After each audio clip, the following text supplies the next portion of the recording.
What's poppin'? It's your boy Vontae. We in a Swalo Labs right now. We in my sanctuary. This where I record music. This where everything take place. It's literally where I record. I don't record nowhere else. Literally only here. You feel me? Like it's my comfort zone. I love this shit. But yeah, we in my dome right now.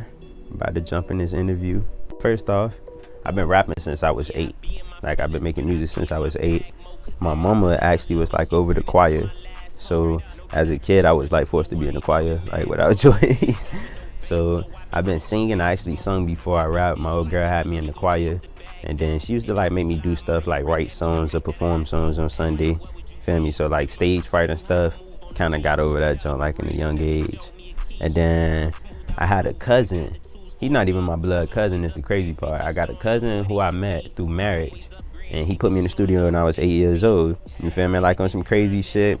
I used to show my family like my music. This after my mom passed. But before she passed away when I was 10. But while I was 8, you feel me? Yeah, put me in the studio. I was getting used to it, getting used to my sound, you feel me? Recording, just getting used to the rhythm to like do songs. By the time I turned 10, my old girl passed, so I started taking music serious, you feel me? It was like my way of expressing myself, how I write and shit. And then I had my cousin named Mac. He's like the only nigga that used to listen to my music. Like if I'm not home, he'll come home, and in my book, like I have a rap book, he'll used to write in my book, he'll read my raps, and he'll comment, like just like without me knowing. So I'm like, damn, that's pretty dope. But he used to tell me shit like, damn, bro, keep going. Stop saying nigga so much. Like you'll see nigga like 20 times, you feel me? But like, so I used to have my family though. My family, I used to gather around them and try and let them hear my music. And like on some crazy shit, nigga, they used to like laugh, and I'm cussing, my fault. But like crazy enough, they used to laugh, you feel me? Just like laugh or tell me that, oh, I ain't gonna be a rapper. You feel me? Just stuff to like put a nigga down and like make me not feel motivated, like I'm gonna do what I'm trying to do. You feel me? And just like my cousin, he was always that one person, you feel me, telling me like, yo, bro, you kind of fire at music, you feel me? So that's how I like really started making music. So by the time I got older in like high school, my 9th grade, I decided like, yeah, bro, I'm a rapper. I always been rapping in middle school, but I'm like, yeah, I'm a rapper. So I had like a Checkers microphone, you know, like the small microphone. And like every night my grandma used to go to bed, I used to just sneak in the living room, record a mixtape, like every night. Literally, I record a mixtape. Like, man, and she'll come out, catch me rapping, and it's like she got to the point like, damn, this little nigga love music. So it's like she wasn't even complaining. But you feel me, over time I just started to mature with it, you feel me? I found myself, I found my sound, found people in school who actually fuck with my music, feel me? Found friends, everything. My friends kind of motivated me to make music during high school because I was stuck with my uncle. So like on an inspiration note, it'd be my friends. My friends definitely motivated me to make music because they was like hyping me up, not hyping me up and making me feel like, oh, I'm the best person in the world, blah, blah, blah, this and that. It was just like, they'll listen to my music and tell me like, oh, bro, you feel me, you different, such and such, you know? Just like keep me up, you feel me? Also knowing what I'm going through, I was staying with my uncle, and my uncle is like kind of a dick. So he didn't want me to hang around my cousin who put me in the studio. He was stealing my bread that I was getting from my mom. Just all type of crazy stuff. So like on the inspiration note, I definitely give it to my friends. When people tell me like, oh, Vontae, you can't do this, like, bro, I could do anything I put my mind to. Nothing is impossible, you feel me? Everybody waiting to make something possible, you feel me? Like, we never thought it'd be possible for a dude with rainbow hair to be the top priority at the rap game, controlling the rap game, you know what I'm saying? But it happened, you know what I'm saying? No matter what the outcome of what's going on now, it happened. We let it happen, you know what I'm saying? So when people tell me I can't do stuff, it's like, who can't do what? I could do that. Like, you ain't going outside today, I'm sneaking outside. Like with school, bro, you know, you gotta be told to do. I just don't like being told what to do or told what I can't do. There's always limitations on something. There's no limitations in life.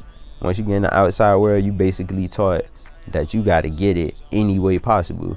My passion for music, I could describe it in a lot of ways. This project that I'm gonna be releasing is gonna be the first time I've ever sold my music. I don't sell my music not because I don't feel like it's ready. I just feel like my passion for music, I don't really want that but for a person to feel.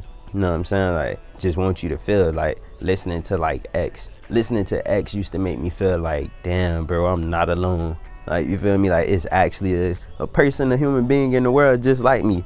You feel me? And sometimes, bro, people just need encouragement. Like, the era we live in right now, bro, like, it's a lot of crazy music going on. You know what I'm saying?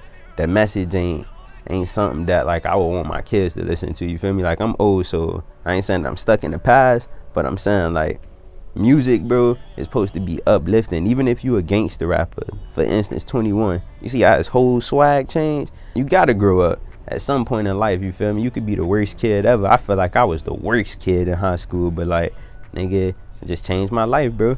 Gee, that's how I look at it. My goal in music, to be the best rapper ever. Nobody gonna ever rap better than me. Off road. You feel me? Nah, G, it's to, like, be the best rapper ever, but I wanna, like, teach people, like, just to be themselves. That's, like, my main goal. You know what I'm saying? Like, be yourself. If you just a person that sit at the crib and you play the game all day, bro, fine with that. That's what you do. You know what I'm saying? But I don't want people to, like, when I say be yourself, I don't mean just sit at home and be lazy. Like, don't just be at your full potential. Be at your best at all times. Be yourself. Everywhere you go, don't never fail to be yourself. You know what you is. Everybody talented. Shoot, in Cali, I met life. Nah, for real, like, life. Everybody go through life. I went to Cali with, like, $160. You know what I'm saying? Like, I ain't telling nobody. I just told my people I was going out of nowhere and just went up there for the faith of music. But, like, you know, we kids, we thinking, like, oh, man, I'm gonna go to Cali and I'm gonna get rich. Like, that's where I'm supposed to be. Like, you know what I'm saying? That's how you thinking. It's like, wherever you want to go. If you want to go to New York, if you want to go to Texas, you feel me? Like, Houston, wherever you want to go. Wherever you want to go. You feel me? Like, nah, it's going to be the same. It's going to be 10 times harder, because if you go somewhere else, you basically starting over from jump again. So it was like starting over from jump again with nowhere to stay, though. No family, nobody to call on. You feel me? It's just me and whoever I went up there with. You feel me? So instead of focusing on music, we was focusing on surviving more. So it's like a month of focusing on surviving instead of music. So I feel like I'm at life in Cali, but it helped me because now I'm smart. I know how to manage my money. You feel me? I look at stuff more the business way, more understanding. It humbled me. You know what I'm saying?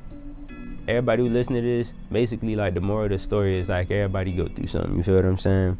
Everybody whoever you is, your story could be super. I ain't here to play the pity party. We ain't here to make each other feel like, oh man, my story worse than yours. Nah, basically the world's not for you, and that's what they don't teach us before we get out here in the world. Like, the world is vicious, bro. The world is super vicious. You know what I'm saying? Like, bro, I'm only 21. I'm talking like I'm 27. Like, the world is vicious, bro.